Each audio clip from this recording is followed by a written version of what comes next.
Olaraq ondan başlayım ki, Şeyx Zahid Gilani, yəni Səfəvilərin başlanğıc müəllimi, Şeyx Səfiyyəddinin müəllimi sayılan Zahid Gilani özü Talış olub, Ərdəbildə yaşayıb.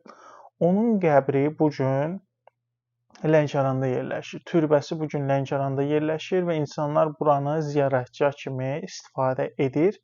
Həmçinin Talış dilində şeirləri də mövcuddur. Onun şagirdi Səfiyyəddin onun yolunu bir qədər adını dəyişib, yəni onun Zahidiyyə ordenini dəyişib edib Səfəviyyə ordeni və onun qızı ilə evlənib. Qızı Bibi Fatimə ilə evlənib və bundan sonra da Səfəvilər sülaləsinin başlanğıcı başlayıb. Bəs Seyfiyyəddin kim idi? Seyfiyyəddinin daha çox Kürd olması, İran olması kimi mülahizələr çoxdur. Bu da yenə dediyim kimi siyasi məsələlərin akademik araşdırmalara təsiri üzərindən formalaşıb.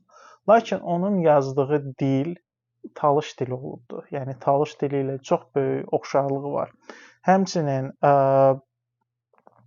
bir çox Pirzadənin onun 11 rübaisi Pirzadənin Racinin Talış şeirləri adı altında yayımlanıbdır, sadalanıbdır. Və həmçinin Miller onun yazılarını araşdırıb və bildirib ki, bu yazı qədim Azəri, yəni Azərbaycan dilini Azəri dilini qarışdırmayın, hazırki Azərbaycan dili ilə.